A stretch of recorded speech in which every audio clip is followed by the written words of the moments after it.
నమస్తే, welcome to JB news. మనము పుసరాజు ప్రసాద్ గారితో ఉన్నాము. సారు ప్రతిసారి ఏమంటుంటాడంటే అందరూ ఉత్తీర్ణులే చదువులో, ప్రయోజకులు ఎందరో, కానీ 90% మార్కులు వచ్చినా అది శూన్యంలాగానే భావిస్తున్నారు. ఎందుకో సార్ అడిగి తెలుసుకుందాం. నమస్కారం సార్. నమస్తే. జై భీమ్ ఛానల్ వారికి, జై భీమ్ ప్రేక్షకులకు హృదయపూర్వక నమస్కారం. ఛానల్ సబ్స్క్రైబ్ చేసుకోండి. మరెంతో ఇన్ఫర్మేటివ్ వీడియోస్, ఎడ్యుకేషన్ సంబంధించి మీరు ఈ ఛానల్ ద్వారా మీకు అత్యంత అవసరమైనవి, ప్రతి తల్లి ప్రతి తండ్రి ఆలోచించవలసినవి, మనకు పిల్లలే సర్వస్వం, పిల్లలే సంపద అనుకునే ఈ రోజుల్లో, అంటే పిల్లల భవిష్యత్తే మన భవిష్యత్తు అనుకో సర్వం త్యాగం చేస్తున్నాం తల్లిదండ్రులు. ఆలోచించవలసిన సమయం ఇది. నా దగ్గర చేరకపోవడం కాదు, అసలు విద్యార్థి ఏమిటి అని మీరు ఆలోచించవలసిన టైం వచ్చింది. ఇప్పుడు ఈ సార్ గారు అన్నారు అందరూ ఉత్తీర్ణులే, ప్రయోజకులందరూ. ఎగ్జాక్ట్లీ ఇవన్నీ కూడా కొన్ని వందల బ్యానర్లు మేము విజయవాడ సరౌండింగ్స్లో పెట్టాము. ఎడ్యుకేషనల్ అవేర్నెస్ కోసం నా శాయశక్తిగా కృషి చేశాను. అప్పుడు నేను చెప్తున్నప్పుడు ఒక ఏమిటి మాస్టర్ ఎలా చెప్తున్నారు అనుకున్నాను, కానీ ఇప్పుడు అర్థమవుతుందండి. తల్లిదండ్రులకి తమ చుట్టూ ఏం జరుగుతుందో, ఈ చదువులు ఎందుకు ఇలా ఉన్నాయో చూడండి. మార్కులు చూస్తే 100, జ్ఞానం శూన్యం. వేమన శతకం వచ్చండి అంటే ఒక పద్యం చదువు వేసుకుంటే వేమన శతకం అంతా వచ్చినట్టు కాదండి.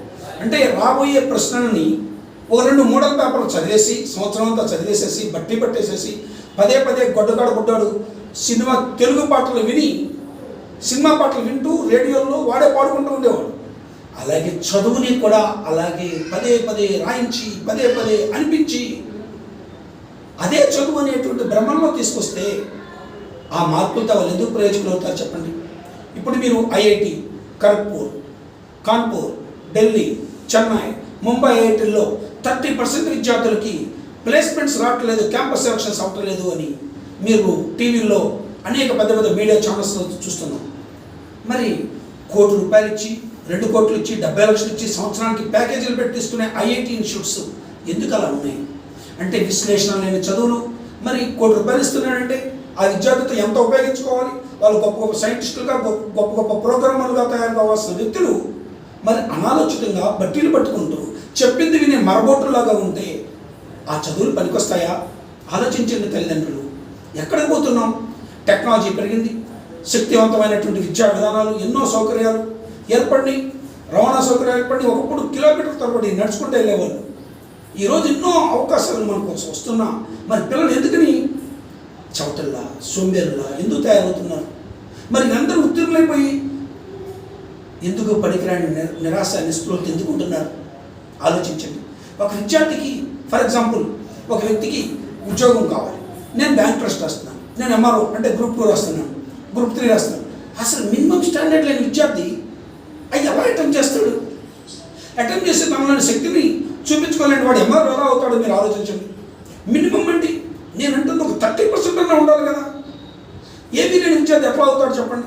మా అబ్బాయి గ్రూప్స్ రాస్తున్నాడు, మా అబ్బాయి నీట్ రాస్తున్నాడు. ఇవన్నీ చెప్పుకోవడానికి పనికి వస్తాయండి ఈ సర్టిఫికేట్లతో.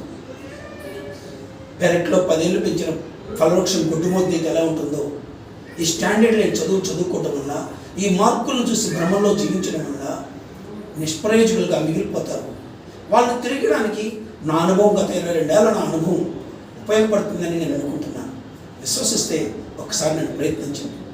చదువులని ఆంతర్యాన్ని తెలుసుకోండి. విద్యార్థికి ఎదగాలన్న కాంక్షని మీరు ఏర్పాటు చేస్తే వాడే ఎదుగుతాడు. వాడు తను ఎదగడం నేర్పండి, వాడు ఎదుగుతాడు ఎల్లలేని హద్దులతో. అంతేగాని బౌండరీని తీసి ఇదే చదువు అని చెప్పొద్దండి. నమస్తే. ఒక్క నిమిషం మా విద్యార్థి పడిన స్ట్రగుల్ని, అతని రోజు ఎంతో చక్కగా ప్రయోజకుడైన విధానాన్ని తెలుసుకోండి.